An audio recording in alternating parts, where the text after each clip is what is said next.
What an interesting idea, Captain.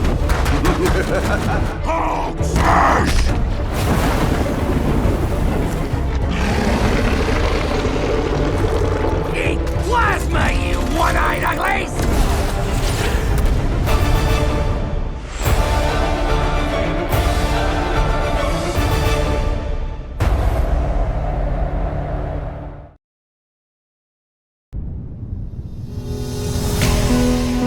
Embark on an adventure with a brand new attraction located at the heart of Sentosa. SkyHelix Sentosa. Buckle up, let your hair down, and dangle your feet in the air. Ascend skywards in a gentle spiral motion and relax. Marvel at the unparalleled views of the endless horizon and have a drink. SkyHelix Sentosa.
Just a short drive from the edge of the bustling city is Marina Bay Golf Course, Singapore's first and only link-style 18-hole public golf course.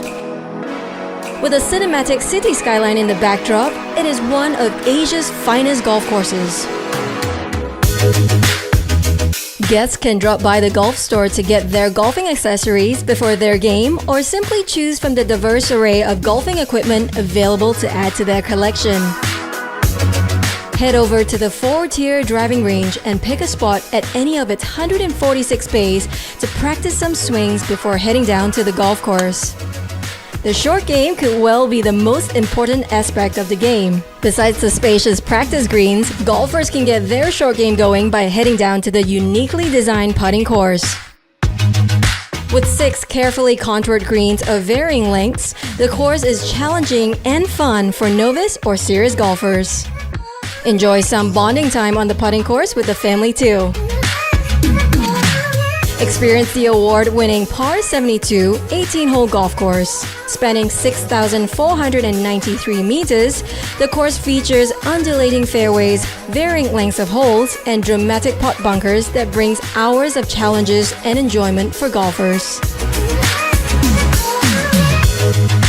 The Par 3 13th hole is the golf course's signature hole, with its island green design and surrounding water body. Marina Bay Golf also offers the only Par 6 in Singapore, with a whopping distance of 651 meters away from the black tee. For those who want to take a break and cool down, the Canopy Cafe offers a picturesque sweeping view of the entire golf course with the city landscape setting. From local dishes to Western dishes, one look at the menu will leave visitors spoilt for choice. The Canopy Cafe also has a dainty little extension just downstairs for guests craving for some tea or dessert and a quiet place to relax. For younger or beginner golfers, Star Golf Academy offers various programs with customized modules to cater to all skill levels. Marina Bay Golf Course is one of the few golf courses in Singapore open for night golfing, so don't let the fun stop when the sun sets. Marina Bay Golf Course offers everything a discerning golfer could ask for.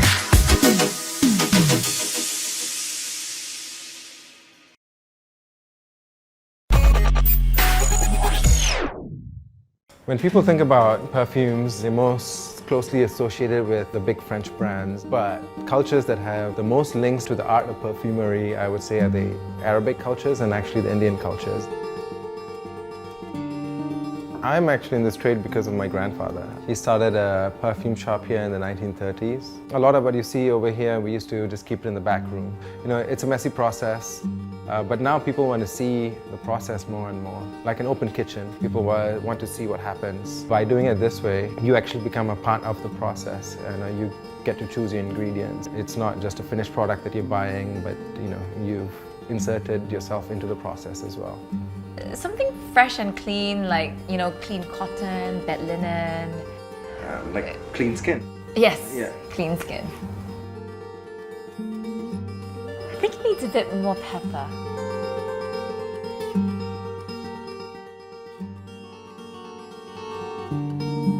Bottle it up for me, please. I hope that people start to see perfumes as an experience rather than just as a finished product that you pick up off a shelf.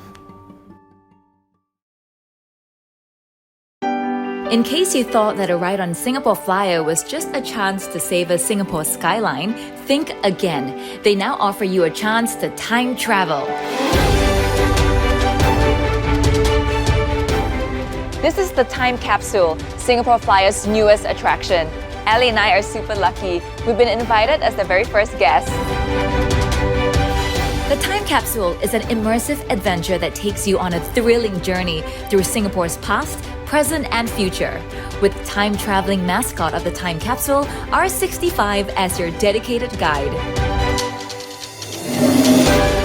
We begin 700 years ago as we meet the myths and legends of Singapore's founding years.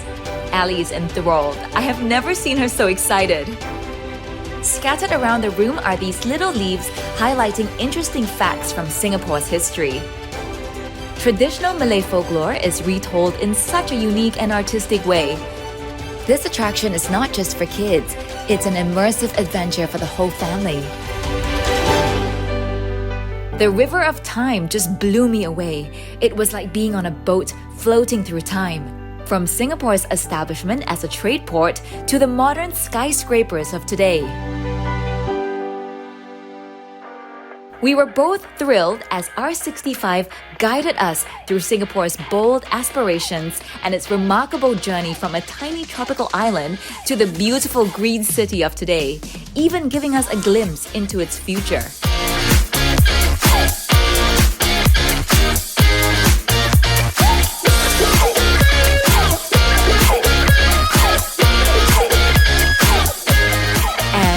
When I thought Ali might have had enough history, we entered this immersive orchestration of visuals and music. This display perfectly captures the vibrancy and vitality of Singapore. A virtual teleportal entices you with real pictures of the city, making you more excited about the Singapore Flyer journey to come. These interactive panels are the perfect way to learn about the cultures of Singapore and to celebrate the differences that unite this multicultural city. And to end your journey, you can take a picture and become a part of R65's memory orb. It feels like we were now a part of Singapore's story.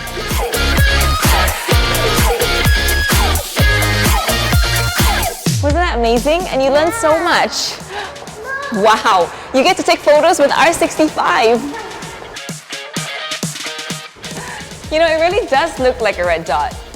And of course, some photos of just the two of us to remember this wonderful day.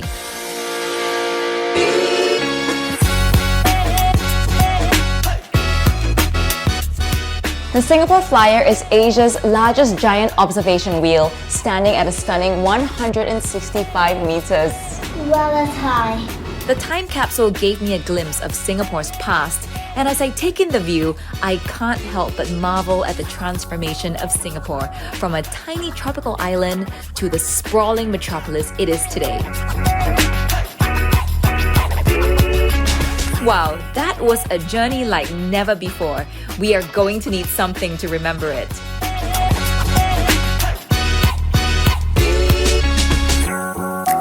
All that fun really works up an appetite. This restaurant has some of Singapore's finest Cantonese food, the perfect way to end the day. We had so much fun, and we now feel like we've seen Singapore from above and all around. Yep. The time capsule, coupled with the Singapore Flyer, tells you Singapore's story like it's never been told before. This is a journey that should not be missed.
Hi, my name is Simon Wong, and I'm an entrepreneur with a background in branding and design. Right now we're sitting on the Butterfly Bench, which is a memorial bench to my late wife, Pei Ki.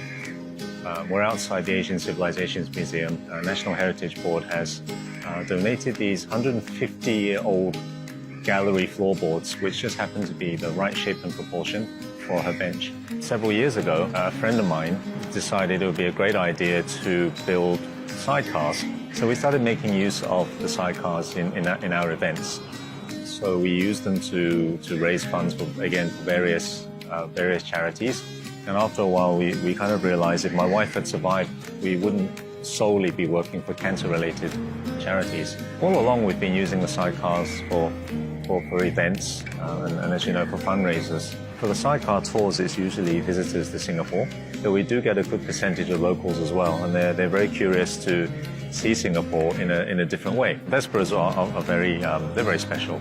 You know, they draw out a reaction from people that motorbikes you don't usually get it from a motorbike. You look at a Vespa, it's cute, and then with a sidecar, it's really, really cute. So the first reaction of anyone is the smile, you know, and then the phone comes out and they just want to take a photo of it. You could be walking down the same street and you don't notice a lot of the details, you know, around you. You may not notice all the details on the buildings and so on, but for some reason, when you're in a sidecar, suddenly your awareness switches back on and you start to see, you know, you start to really notice all the details and you start to notice what's around you and what you're seeing on your visit to Singapore. So I think it's a lot to do with the change of format, and it's a very, very unique format, so you do notice.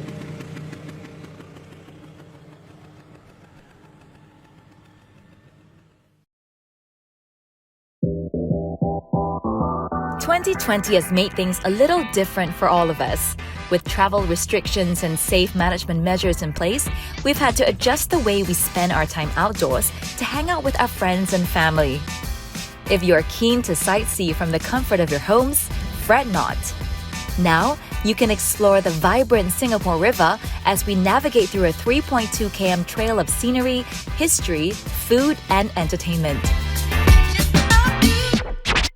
First on our list is the historical Boat Quay. Situated at the southern bank of the Singapore River, Boat Quay is known for being a bustling commercial hub. Known to locals as the belly of the carp, in reference to its curved shape, which resembled the fish, Boat Quay was once a location where many go-downs or warehouses were built. Funny you should ask. As you stroll along Boat Quay, the path seems to dissect history. On one side are old, meticulously preserved shop houses. On the other, you'll spy sleek skyscrapers. Take your time to admire the carefully preserved shop houses along the area.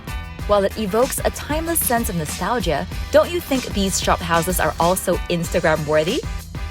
Even hard-to-impress design connoisseurs will be wowed by these colorful heritage shop houses. Boat Quay houses Singapore's oldest suspension bridge. This is Cavenagh Bridge, unofficially known as the Love Bridge to some, was a location for a lot of proposals and wedding shoots. Built in 1869, it links Commercial Square on the south bank to the government quarter on the north bank of the river. Based on the vintage police notices that are still up, no vehicles, even cattle and horses, are allowed to cross to this date. What's more, there's art along the way. From the Cavenagh Bridge, continue your trail and you'll come across some of Singapore's remarkable structures along the riverside. Whether you're prone to nostalgia or keeping an eye firmly fixed on the future, the tiny enclave that is Boat Quay is definitely worth a visit. Second on our list is Singapore River's F&B and entertainment arena, Clarke Quay. Whether you're a born and bred local, long-time expat, or in-the-know tourist, you've probably been to this vibrant hotspot. Well, for starters, food, and more food. No trip to Clarke Quay is complete without tasting its diverse offerings. Head over to Clarke Quay Central and treat yourself to some of Singapore's tastiest fares. Not only do these restaurants offer delectable cuisine, but also a magnificent view of the river. Oh, and you can even stroll along the riverside after a hearty meal. See that bridge? That is the Reed Bridge, also known as the Malacca Bridge to some. Perhaps the most known bridge along Singapore River, this became a popular meeting spot. Who would have thought Clarke Quay hides a heritage gem? Behold the architectural wonder that is the old Hill Street Police Station. Famed for its Technicolor shutter and neo-Renaissance design, this rainbow-painted structure is a perfect spot for your next Instagram post. If there's a spot by the river that gives us the chillest ambiance, it's got to be the tranquil and lush Robertson Quay. Well, since you've asked, while it's quieter than Boat Quay and Clarke Quay, Robertson Quay's beauty lies in its laid-back charm. If you're looking for a place to relax and unwind in the city, the answer is simply Robertson Quay. Whether it's the large trees and shady nooks or the lax yet lavish environment, there's just something enticing about Robertson Quay's chilled riverside. I, for one, think that Robertson Quay's laid-back air makes getting some downtime fully possible. Running across Robertson Quay is this significant bridge that boasts its unique multicolour design. With its vibrant hues, one simply can't miss Singapore's Bridge of Art, the Alcove Bridge. Do not leave without taking a picture of this kaleidoscope wonder. If you can't visit Singapore River anytime soon, I hope you've enjoyed this virtual trail. After all, what's not to love about the Singapore River? Find out more about the Singapore River at www.singapore-river.sg.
Welcome to Level 33, the world's highest urban microbrewery.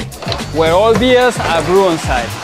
Where brewing is in our DNA, which inspires our menu. And where people feel like home, even though they're away from home. Craftsmanship is for me the expression of the passion and creativity of a person that is not mass market and creates something really unique.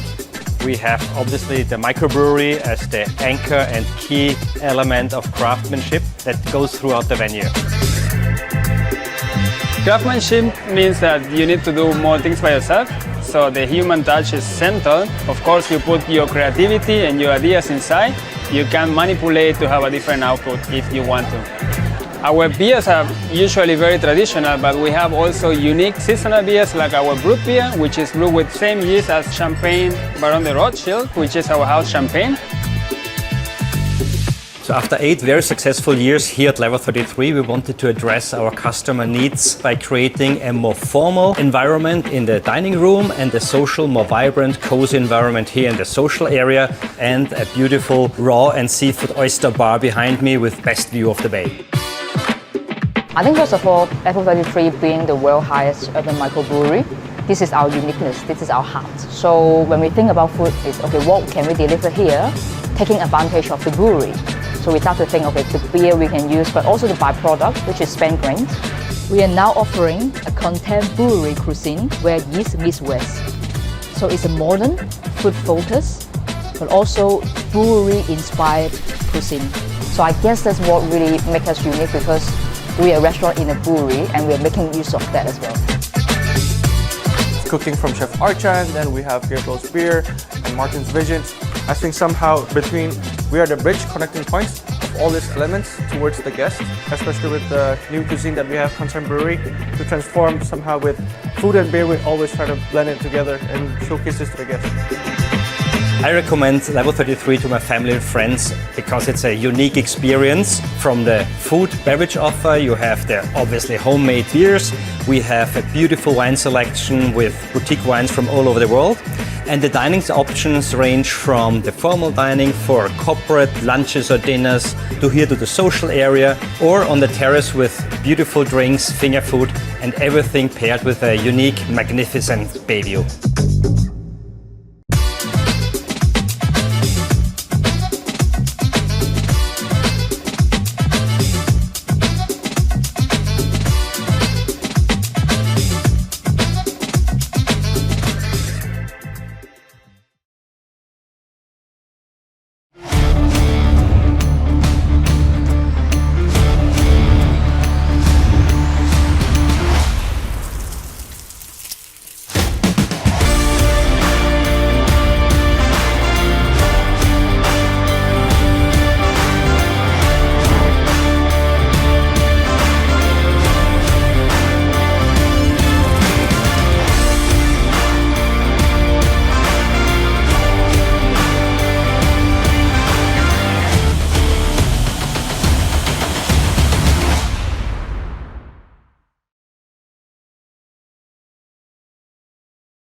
Every month, I block out an afternoon in my calendar. This afternoon is dedicated to just wandering, exploring, and discovering. So every week, I carve out a day where I just go out wandering without a plan, looking for a new adventure. I call it my day of inspiration.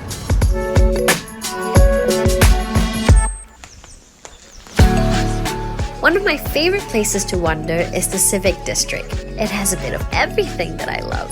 Art, theatre, museums, nature, architecture, great food and drinks, and so much more. We start my day of inspiration right here at the Queen Elizabeth Walk at the Esplanade Park. Let me just show you what I like about this stretch. There are a few places in Singapore where I am so reminded of both our past and present. On one side is the modern architecture of the present, and here you can find historic landmarks that remind us of our journey to get here. Believe it or not, this is Singapore's first and oldest underpass, built in 1964. I've been here all the time, but never noticed. Some of Singapore's best theatre and musical events happen right here in the Victoria Theatre. I love to look at its architecture. It's such a beautiful building. The Asian Civilization Museum is one of my favorite places to take a deep dive into our past. But today, I want to focus on the present. There is a sculpture nearby that I really love. Come with me, I'll show you. And this is it. This is a bronze sculpture called The Five Boys by the River right outside the iconic Fullerton Hotel. So I believe the sculpture captures the yesteryears as well as this kampong spirit. The Civic District is really where modern Singapore began. But even after so many years, the spirit of those boys, the first generation, is still alive in the Civic District. There's just so much going on. Hey! Hi there! I'm doing good! I'm really excited! So there are many ways to get around the Civic District, and this is the choice method to do it. Do it!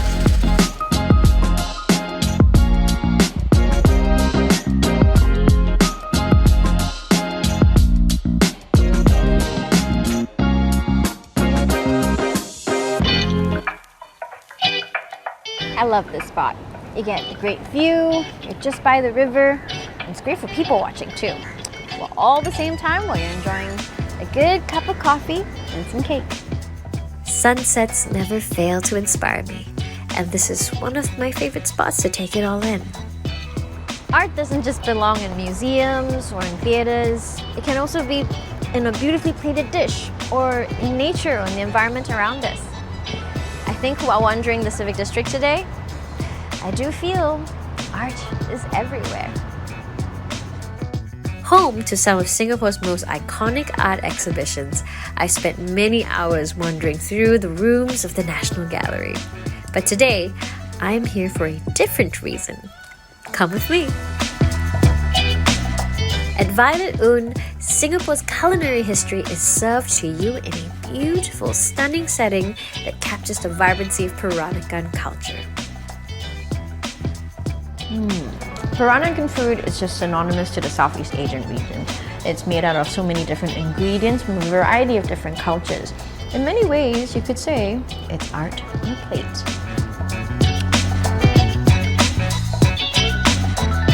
It's been a truly inspiring day today at the Civic District, and I think you and I would both agree that we are surrounded with so much art in our daily lives. And as an artist, I highly recommend that you discover this art of living.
Welcome to the Projector. We're on the 5th floor of the Golden Mile Tower in what feels like a car park, probably because we are in a car park, but inside we're going to find one of the shining lights of Singapore's creative art scene, so let's go check it out.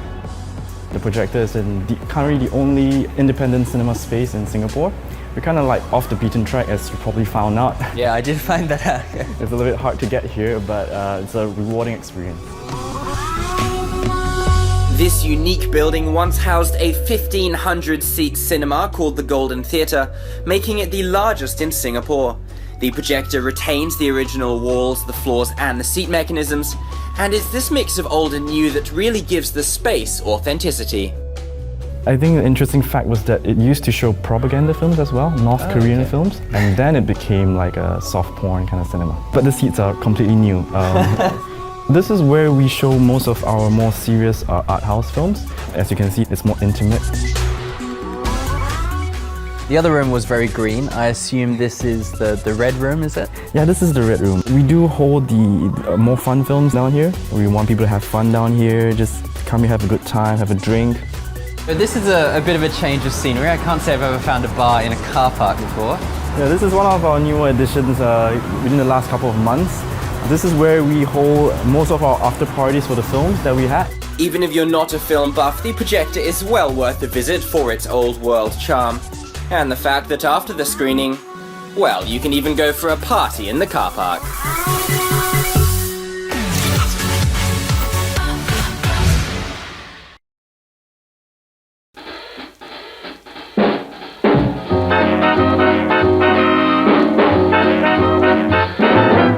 It all started from the day when my father passed me his old cameras, He got interest towards photography.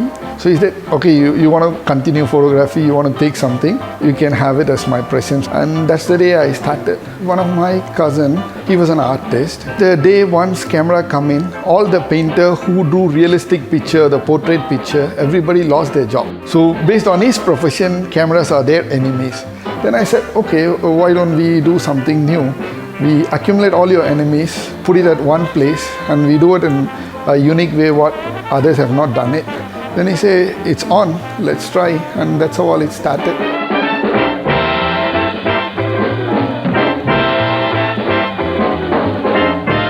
If you take a pigeon camera, it took about 8 to 9 years for us to found it. It is designed in such a way that a pigeon can carry. I love all my collection. One is world's first button camera. About 100 years back, they can create such a unique thing.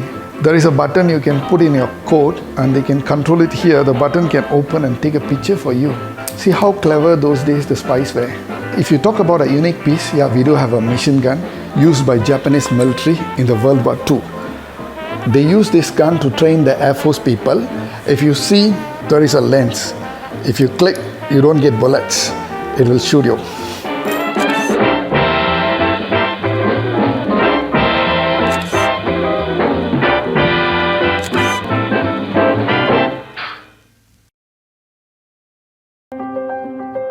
I don't believe in a shortcut can make something good. Projector is one of my personal brands, and now I start to let it run by all my apprentices. My goal is to bring back the original, how to make a good suit, how a real tailors must be. We use the best quality fabric, and also we are using the best interlining fabric. It takes about 8 weeks to finish a bespoke suit. After taking measurement, we will start to do the pattern drafting. 1 or 2 fitting sessions will be done, and after revising the draft, it will take us almost 80 hours to finish the jacket by hand. We're trying to get something reach to the customer demand and request what he wants. So in the whole processing, the customer can enjoy very personalized service.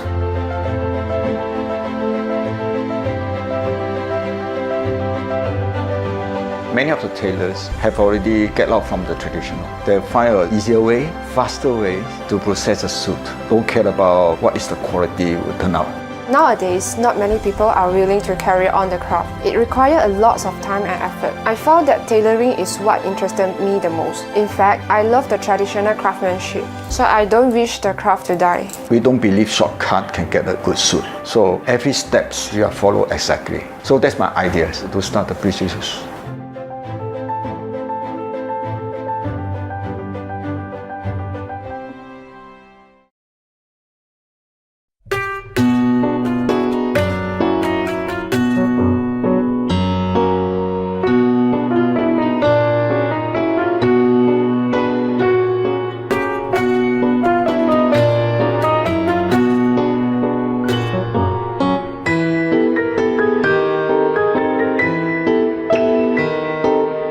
Museum of Toys.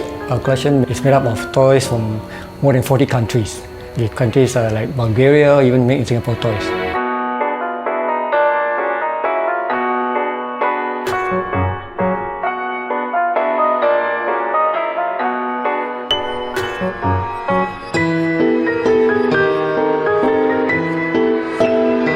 We have no windows in this museum, and the huge facade behind is to protect from the harmful rays of the sunlight, because our toys are all in mint or near mint condition.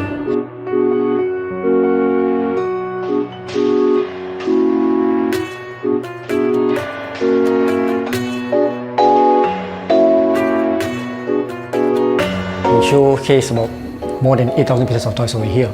This is less than 10% of the owner's collection. Remaining 90% we store in warehouses.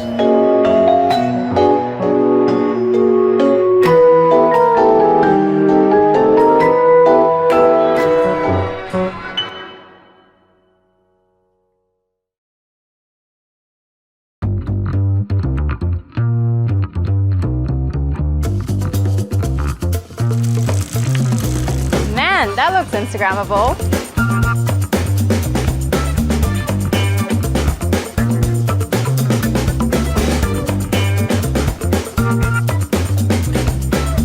Being Instagrammable is all well and good, but the food's gotta be great as well.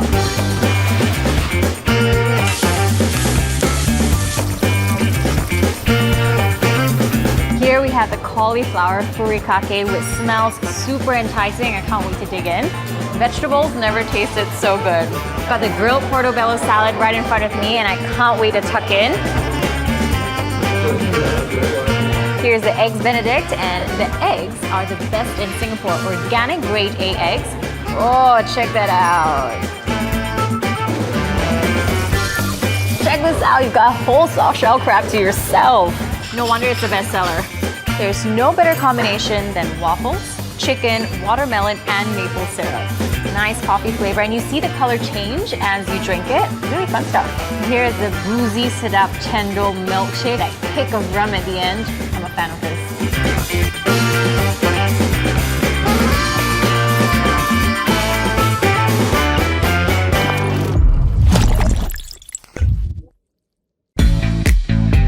There are bars, and then there are cool bars by the beach. Singapore is a tropical island, and if you want to make the most out of the trip, be sure to soak up the sun and dip your toes in the sand with an ice-cold beer or cocktail in your hand. I'm now at Seaside Siloso Beach, Sentosa, where you'll find a collective of bars such as Sandbar, Coast, and breaking the charm and rustic beach afternoon vibe is Bikini Bar, where the legendary quarterly beach party Bikini Rocks is held. Let's check it out. Heart-thumping live music, irresistible drink and food offers, fun beach games led by Bikini Babes. Bikini Bar comes complete with a pool table and an island bar. Bringing some of the best homegrown bands in Singapore, be sure to join in the fun held every quarter. You'll be forgiven for mistaking this as a Bali beach. If you're looking for something a bit more laid back and intimate by the beach, then you can't miss Coasts at Seaside, located right beside Bikini Bar. With Instagram-worthy backdrops, Coasts offers a shaded deck, beach seatings, and sunbeds to the water's edge.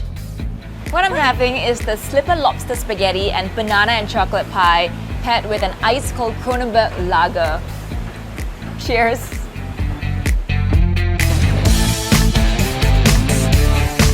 After a hearty lunch, what better way to spend your lazy evenings than to rest and relax on one of Sandbar's new and comfortable beanbag lounges? And if you're still hungry, remember to try their roasted meats, mini burgers, and tasty desserts. The ultimate beach dining experience is never complete without live music spun by Sandbar's very own DJ. Glorious sunset, spectacular daily fireworks. Sometimes the best experiences come free. Seaside, the ultimate beachfront experience. Check out the website below for more.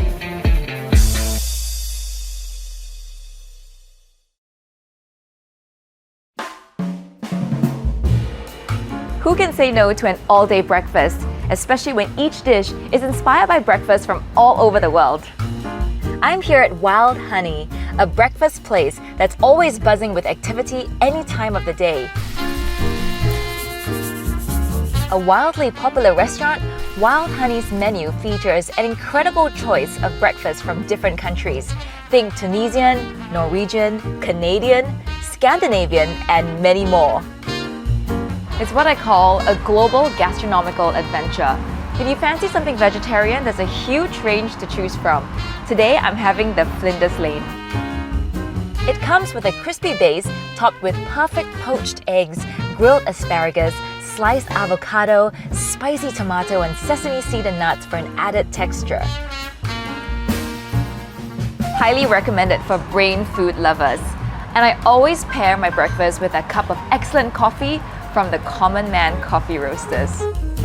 Awarded the Certificate of Excellence by TripAdvisor in 2019 and voted Best Breakfast in Singapore for many years, Wild Honey has gone from breakfast to breakfast and has opened its third outlet in the sprawling South Beach Avenue. Wild Honey opens from as early as 8 a.m., but do check out each outlet's operating hours. You'll find Wild Honey at these 3 locations: Wild Honey Mandarin Gallery, Wild Honey Scott Square, and Wild Honey South Beach.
A famous freediver once said that scuba divers dive to look around and freedivers dive to look within, and that really spoke to me. I went to Hawaii, the big island of Kona, and I tried just diving off of shore. All of a sudden, I could hear the humpbacks offshore. So loudly, they was reverberating in my chest. You couldn't hear them from the surface, and you wouldn't have been able to hear them if you were scuba diving. And so I thought, oh wow, this is really amazing. You get these incredible experiences. I should try this. And so that's where I started. I'm Chris. I would describe myself as being post-corporate. I used to work for a company, and now I'm doing things for myself. Freediving can change someone's life, and has changed my life. It is a mind-body discipline. It opens up experiences that are not available to everybody. In fact, only a tiny fraction of the world will ever be able to experience the things that you can see and feel while you're freediving. My hands are still tingling and my heart is still beating really fast right now.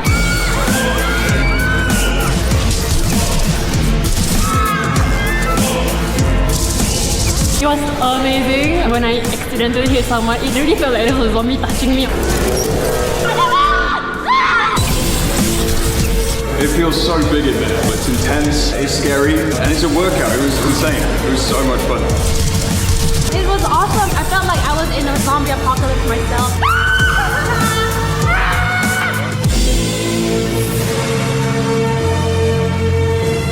It really felt so real. It really felt like you were walking upside down.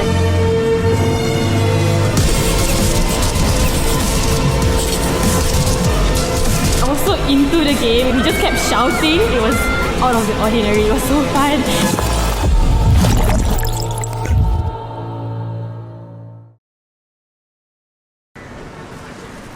Not much longer now, Raph. We just Please, need to grab a dress, no shoes, more sunglasses, shopping. and a jacket. Hello? Wanna escape? Where? Somewhere awesome. Hell yeah! Alright! Yeah, Singapore is trampoline parks, but bounce is so much more than that. Alright! Yo, Rafi, can you do a flip? No, can you show me how? So all you need to do, 1, up. Flipping is just one of the things you can learn at Flight Academy, where one of Bounce's awesome experts teach you how to do some super cool tricks. Good, Rafi, much better now. This one. Clear the 10 tricks on the freestyle list and get a free 2-for-1 voucher. It is as easy as the sit drop. Good. If you want even more of a challenge, check this out. Alright! Hope you're ready to lose to a kid. You gotta get up! X-Park is like Ninja Warrior, but way cooler. I know I make it look really easy, but seriously, this is not for wusses. You gotta get up!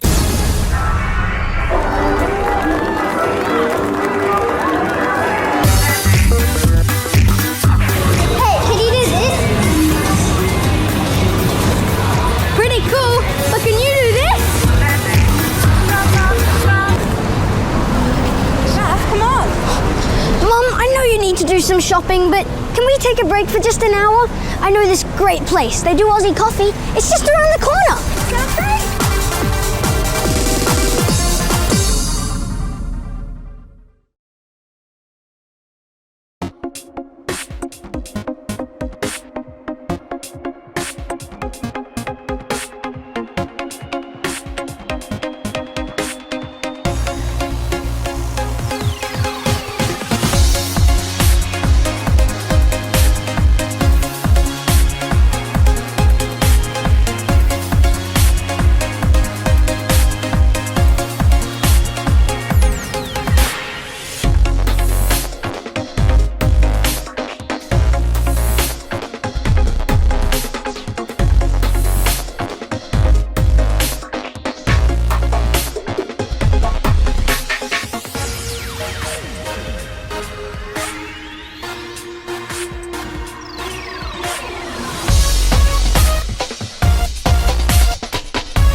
Well, the first meal I cooked was kind of a disaster. My parents came over for dinner and I decided to roast a duck, which I don't know why I did that. I had no idea what I was doing. I remember Dad very sort of politely saying, yes, it takes a certain skill to cook duck.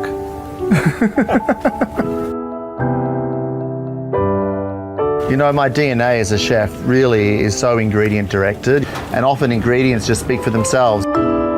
When you live in a big city like Singapore, you often can get detached from ingredients and detached from the source. As a cook, you always have to take time outside of the kitchen, outside of your usual environment. So coming here to the Keelong is always a great source of inspiration because we can really find a lot of different things that are sustainable and local. That helps us to bring our own cooking to another level back at Stella.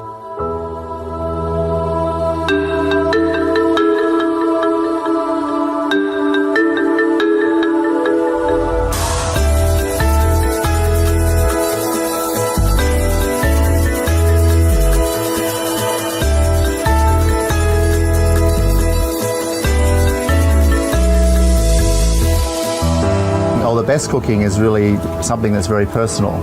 It's the personal experience of exploration. It's amazing, even today we discovered new flavours right here at Keelong. There's so much discovery and there's so much immediate enjoyment, I think, when you get the reaction from people to food. It reflects your personality, really.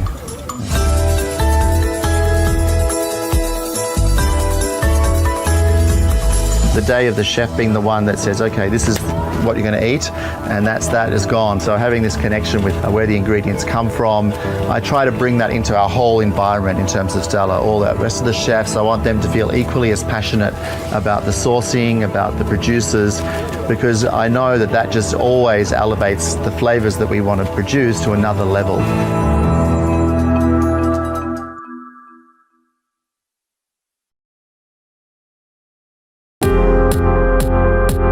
Sky bar, as the sun goes down and the lights come on, you want to give people an experience.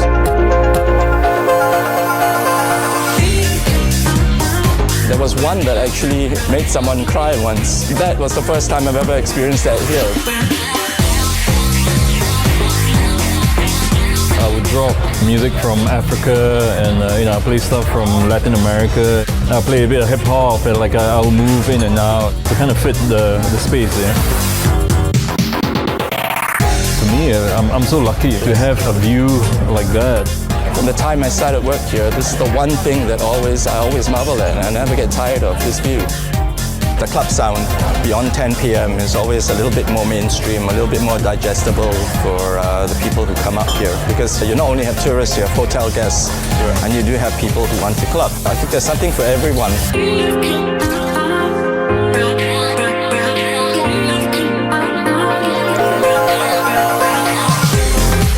I had a lot of good comments from the crowd. Everyone's like, oh, you know, it's really cool to hear music from my country, and you know, like C'est La Vie being quite an international destination.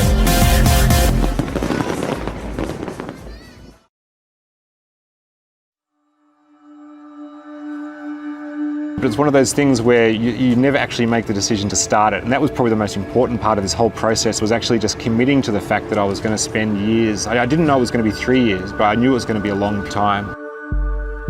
And I went through periods of confidence and near depression on this shoot.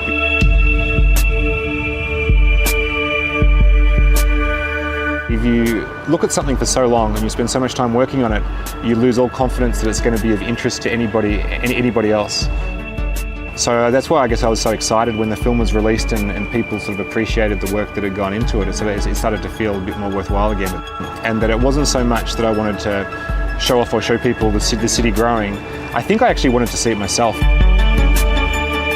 Singapore's got nowhere to grow. It's not like a lot of places in the world where cities sprawl and get bigger.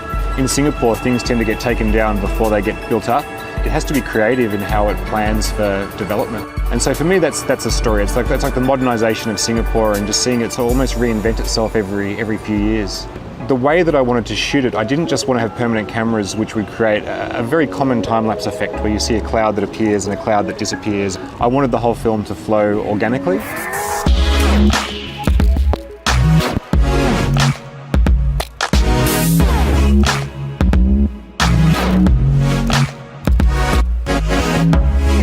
So I had to do a lot of planning, and started with about 30 core shots. By the end of the film, it grew to about 70 locations around the city. And then it took a lot of discipline. And it can be a little bit of a lonely existence when you spend three and a half years working on a project. I don't think, for example, even my wife and my daughter really know how much went into this film. But I really do enjoy being like an outside observer. And even though the techniques have changed throughout all of my films, there's still a sense that it's almost like you're in a separate place when you're looking at the city. So I'm not really getting in people's faces with cameras. I'm more just somebody who's sort of quietly off to the side, looking at the world from a distance.